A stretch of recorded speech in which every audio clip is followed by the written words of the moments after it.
ये देखिए, आज हम लोग मैट्रिक जो है फाइनल परीक्षा 2024 में जो होने वाला है उसी का जो है साइंस का जो है ऑब्जेक्टिव प्रश्न हम लोग रीड एंड पास का जो है कंप्लीट करेंगे। ठीक है, सोशल साइंस का आपको मालूम होगा कि हमारा जो है सेट चल रहा है। यहाँ पे जो है हम लोग कर रहे हैं जो है रीड एंड पास का। ये सेट 1 है, यहाँ पे 2 नहीं, यहाँ पे टाइपिंग हो चुका है। 1 है, पहला है। ठीक है, केवल ये रीड एंड अगर पास आप लोग पढ़ते हैं तो जो है आपका 90+ ही नंबर आएगा। ठीक है, इसका 100% गारंटी है। ठीक है, आप लोग रीड एंड पास के बारे में जानते होंगे, ये आपके मार्केट में उपलब्ध होगा। यदि आपने नहीं लिया है तो किन सकते हैं, नहीं तो कोई बात नहीं, आप लोगों को मैं सोल्यूशन यहाँ पे कराऊंगा। ठीक है, साइंस का 100% प्रश्न इसी से आते हैं। आपके क्षेत्र में एटम बम भी इसको बोलते हैं। ठीक है, तो चलिए इसी को जो है हम लोग सॉल्व करते हैं और इसके जो है ऑब्जेक्टिव सारे प्रश्नों को सॉल्यूशन करते हैं। ठीक है, बहुत महत्वपूर्ण है। यदि आप सोशल साइंस के जो प्रश्नों को देखना चाहते हैं तो हमारे चैनल को सब्सक्राइब कर सकते हैं। ठीक है, और मैथ का बहुत ही इंपॉर्टेंट जो है सब्जेक्टिव प्रश्न का जो है सीरीज चल रहा है, उसको भी आप लोग जरूर देखिएगा। ठीक है, हमारे चैनल पर जाकर दाढ़ी बनाने में किस प्रकार के दर्पण का उपयोग होता है, ये अति महत्वपूर्ण प्रश्न है। बार बार आपसे पूछा जाता है, तो आपको बताना है कि अवतल जो है दर्पण का हम लोग उपयोग करते हैं। ठीक है, अगला प्रश्न आपके सामने दूसरा कह रहा है, गोलीय दर्पण में फोकसांतर एवं वक्रता त्रिज्या के बीच जो संबंध होता है उसको हम लोग क्या बोलते हैं। तो आपको मालूम होगा अच्छे तरीके से कि F बराबर जो होता है R/2 होता है। ठीक है, और R बराबर 2F होता है, ये जो है आपको मालूम होगा। यदि अवतल दर्पण की फोकस दूरी F तथा वक्रता त्रिज्या R हो तो उसमें जो है संबंध क्या होता है, तो F का वैल्यू जो होता है वो आधा होता है। ठीक है, चलिए अगला प्रश्न देखिए आपके सामने आ चुका है। कह रहा है अवतल दर्पण में परावर्तन के बाद किस बिंदु से होकर गुजरती है। परावर्तन के बाद जो है किस बिंदु से गुजरती है, तो आपको बताना है कि फोकस से जो है गुजरती है प्रकाश। ठीक है, अगला प्रश्न देखिए, कह रहा है किसी दर्पण से वस्तु की कहीं भी रखने पर वस्तु के बराबर आकार का जो है प्रतिबिंब प्राप्त होता है, उस दर्पण को हम लोग क्या बोलते हैं। तो देखिए, समतल दर्पण में आप कहीं भी प्रतिबिंब जो है रख के, वस्तु को रख के प्रतिबिंब बनाइएगा तो उसका जो है समतल ही आकार आएगा। ठीक है, तो समतल दर्पण आपको लगा देना है। प्रकाश का वर्ण विक्षेपण किस उपकरण से संभव होता है, तो आपको बताना है कि प्रिज्म से संभव होता है, प्रिज्म से। ठीक है, अगला प्रश्न देखिए आपके सामने आ चुका है। कह रहा है प्रकाश के अपवर्तन के कितने नियम हैं। तो प्रकाश के परावर्तन पूछे या अपवर्तन पूछे, इसके 2 ही नियम होते हैं। ठीक है, अगला प्रश्न कह रहा है 1 मीटर फोकस दूरी वाले उत्तल लेंस की क्षमता क्या होगी। तो देखिए, क्षमता निकालने का होता है P बराबर 1/F। ठीक है, तो फोकस कितना दिया है, तो आपको बताना है 1 दिया है। ठीक है, तो 1/1 कितना हो जाएगा, तो 1D हो जाएगा, जो कि आपके ऑप्शन नंबर जो है B में दिया गया है। ठीक है, चलिए अगला प्रश्न देखिए आपके सामने आ चुका है। कह रहा है किसी गोलीय दर्पण की वक्रता त्रिज्या 50 में, तो उसका फोकस जो है आपको बताना है। ठीक है, तो वक्रता त्रिज्या दिया है तो फोकस जो है निकालेंगे तो R बराबर क्या होता है, तो आपको याद होगा 2F होता है। ठीक है, तो हमको याद यहाँ से F का वैल्यू निकालना है, तो ये जो 2 है यहाँ से कट के यहाँ पे आ जाएगा, तो यहाँ पे त्रिज्या का जो है आधा हम करेंगे तो 25 हो जाएगा, जो कि आपके ऑप्शन नंबर C में दिया गया है। ठीक है, अगला प्रश्न कह रहा है किसी उत्तल लेंस की फोकस दूरी हमेशा क्या होती है। तो उत्तल लेंस की फोकस दूरी आपको बताना है हमेशा पॉजिटिव होता है, धनात्मक होता है। ठीक है, और अवतल का जो है ऋणात्मक होता है। प्रकाश के वेग न्यूनतम होता है, तो प्रकाश का वेग न्यूनतम मतलब कम किस में होता है, तो न्यूनतम आप लोगों को बताना है कांच में, अधिक पूछेगा तो निर्वात में। ठीक है, कह रहा है किस निम्नलिखित में से कौन सा पदार्थ लेंस बनाने के लिए प्रयुक्त नहीं होता है। ठीक है, जो है आपको बताना है कि किसका जो हम लोग लेंस बनाने में प्रयोग नहीं करते हैं, तो माटी जो होता है उसका हम लोग प्रयोग नहीं करते हैं। अगला कह रहा है काल्पनिक प्रतिबिंब होता है, काल्पनिक प्रतिबिंब जो है आपको बताना है सीधा होता है, हमेशा क्या होता है काल्पनिक प्रतिबिंब, तो सीधा आपको जवाब देना है। किस दर्पण में हमेशा वस्तु से छोटा प्रतिबिंब बनता है, तो आपको बताना है कि छोटा जो प्रतिबिंब होता है वो हमेशा उत्तल दर्पण में बनता है। ठीक है, उत्तल दर्पण आपको बताना है। ठीक है, अगला प्रश्न कह रहा है कि 4D क्षमता वाले उत्तल लेंस की फोकस दूरी, तो F बराबर होता है क्या 1/P। ठीक है, 1/P, तो P का वैल्यू कितना दिया है, 4 दिया है। इसका जो है सेंटीमीटर में ले आने के लिए हम लोग 400 से गुणा करते हैं, तो जो है 25 चौका 100, यानी ऑप्शन नंबर जो है B आपका राइट हो जाएगा।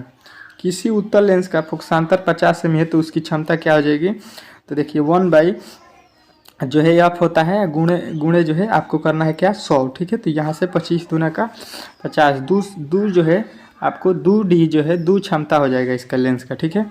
किस दर्पण से वस्तु से बड़ा प्रतिबिंब बनता है, तो आपको बताना है कि अवतल दर्पण में जो है वस्तु से बड़ा प्रतिबिंब बनता है, ठीक है। 2D क्षमता वाले लेंस की फोकसांतर क्या होगी, तो फोकसांतर जो है 2D होगा तो 1/2 गुणे फिर आपको 100 से गुणा कर देना है, तो यहाँ से 50 जो है आपका राइट आंसर हो जाएगा। 50 जो है 50 सेमी, ठीक है। यहाँ पे 2D क्षमता वाले को 50 सेमी देना चाहिए। यहाँ पे जो है ये प्रश्न जो है यहाँ पे गलत हो चुका है टाइप, ठीक है। चलिए अगला प्रश्न देखिए, कह रहे प्रकाश के परावर्तन के कितने नियम हैं, तो आपको बताना है कि प्रकाश के परावर्तन पूछे या अपवर्तन 2 सेंटीमीटर। अगला प्रश्न कह रहा है समतल दर्पण द्वारा बना प्रतिबिंब होता है, तो आपको बताना है समतल दर्पण में हमेशा काल्पनिक प्रतिबिंब बनता है, ठीक है। अगला प्रश्न कह रहा है प्रकाश की किरण हवा से कांच में प्रवेश करती है तो मुड़ जाती है, तो किससे मुड़ती है, तो आपको बताना है कि अभिलंब के निकटतम वो जो है मुड़ जाती है, ठीक है। अगला प्रश्न कह रहा है किसी दर्पण से आप चाहे कितनी दूरी पर खड़े हो आपका जो है प्रतिबिंब सदैव सीधा प्रतीत होता है, संभवतः किस दर्पण का में जो है ये होता है, तो आपको बताना है समतल में या उत्तल में हमेशा आपका जो है प्रतिबिंब क्या बनेगा, सीधा बनेगा, ठीक है। चलिए अगला प्रश्न देख लीजिए, आपके सामने आ चुका है। कह रहा है फोटोग्राफी कैमरा का अभिदृश्य होता है, तो फोटोग्राफी जो होता है उसका जो है अभिदृश्य हमेशा उत्तल लेंस की जैसा होता है, ठीक है। अगला प्रश्न कह रहा है साइड मिरर के रूप में प्रयुक्त होता है, तो साइड मिरर के रूप में जो है आपको याद रखना है हम लोग उत्तल दर्पण का जो है उपयोग करते हैं हमेशा साइड मिरर में, ठीक है। एक अवतल दर्पण की फोकस दूरी 10 सेमी, तो उसकी वक्रता त्रिज्या, ठीक है, यानी f बराबर दिया है 10, तो r का वैल्यू निकालना है, तो r बराबर क्या होता है 2f, ठीक है। तो यहाँ से जो है r का वैल्यू निकालिएगा, तो यहाँ पे 10 रखिएगा तो 10 दूना का 20 हो जाएगा, जो कि आपका राइट आंसर हो जाएगा, ठीक है। r बराबर 2f, तो आपको r निकालना है, तो आपको जो है 10 दूना 20 हो जाएगा।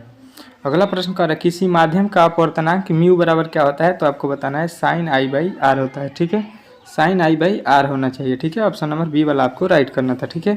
निर्गत किरण एवं अभिलंब के बीच के कोण को क्या कहते हैं, तो निर्गत एवं अभिलंब के बीच के कोण को हम लोग आपतन कोण कहते हैं, ठीक है। एक भी प्रश्न आपको वहाँ पे गलती नहीं करना। एक उत्तल लेंस की क्षमता 1 डायमीटर है, तो उसका फोकस क्या होगा, तो 1/1 गुणे 100 कीजिएगा तो 100 सेमी आएगा। आपका जो है ऑप्शन नंबर सी वाला आपका राइट हो जाएगा, ठीक है। सरल सूक्ष्मदर्शी में किसका उपयोग होता है, तो सरल सूक्ष्मदर्शी में जो है आपको बताना है कि हम लोग उत्तल लेंस का जो है उपयोग करते हैं, ठीक है। कह रहा है निम्न में से किस लेंस का फोकस दूरी धनात्मक होता है, तो फोकस दूरी धनात्मक हमने पहले ही बताया है उत्तल लेंस का, और अवतल का ऋणात्मक, ठीक है। पानी में डूबी एक उत्तल लेंस की फोकस दूरी हवा में इसकी फोकस दूरी आपको फोकस दूरी की अपेक्षा क्या होगी, तो अपरिवर्तित रहेगी, ठीक है। इसकी फोकस क्या रहेगी, तो अपरिवर्तित रहेगी पानी में डूबा हुआ का, ठीक है। किस लेंस के द्वारा सिर्फ काल्पनिक प्रतिबिंब बनता है, तो आपको बताना है उत्तल लेंस में हमेशा काल्पनिक प्रतिबिंब बनता है, ठीक है। अगला प्रश्न कह रहा है निम्नलिखित में से किस दर्पण की फोकस दूरी धनात्मक होती है, तो धनात्मक हमने पहले ही बताया है कि उत्तल दर्पण का, और ऋणात्मक अवतल का, ठीक है। यदि किसी समबाहु त्रिभुज में निर्गत कोण और विचलन कोण यहाँ पे दिया गया है, तो उसका अनुपात क्या हो जाएगा, तो आपको बताना है 50, ठीक है। अगला प्रश्न कह रहा है लेंस की मुख्य फोकस की संख्या कितनी होती है, तो लेंस की मुख्य फोकस की संख्या जो है आपको बताना है कि 2 होता है। लेंस में कितने फोकस होते हैं, तो 2। अवतल लेंस का आवर्धन बराबर क्या होता है, तो आवर्धन बराबर आपको याद रखना है v/u होता है, v/u होता है, ठीक है। प्रकाश की किरणें गमन करती है, तो प्रकाश की किरणें आपको बताना है कि सीधी रेखा में जो है गमन करती है, ठीक है। सर्च लाइट का परावर्तक सतह होता है, तो आपको बताना है कि ये होता है अवतल दर्पण का सर्च लाइट का परावर्तक सतह, ठीक है।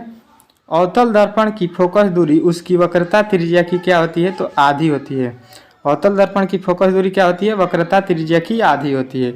लेंस की क्षमता का एसआई मात्रक क्या होता है, तो लेंस की क्षमता का एसआई मात्रक मीटर इनवर्स आपको याद रखना है, ठीक है। अगला प्रश्न कह रहा है प्रतिबिंब का आकार हमेशा वस्तु के बराबर होता है किस दर्पण में, तो आपको बताना है कि समतल में हमेशा बराबर होता है, ठीक है। अगला प्रश्न कह रहा है टिंडल प्रभाव प्रकाश के कौन सी परिघटना की प्रदर्शित करता है, तो प्रकाश का जो है वर्ण विक्षेपण को प्रदर्शित करता है, ठीक है। आपका ऑप्शन नंबर डी जो है आपका राइट हो जाएगा, ठीक है। अगर आप चाहते हैं कि जो है रीड एंड पास का पूरा सोल्यूशन देखना, मैथ, फिजिक्स, केमिस्ट्री, बायोलॉजी सारे विषयों का आप लोग जो है देखना चाहते हैं, हिंदी से लेकर संस्कृत ले, तो आप लोग हमारे चैनल को सब्सक्राइब कर लीजिए और वीडियो को लाइक कर दीजिए। ठीक है, मिलते हैं बहुत ही जल्द अगले वीडियो के साथ।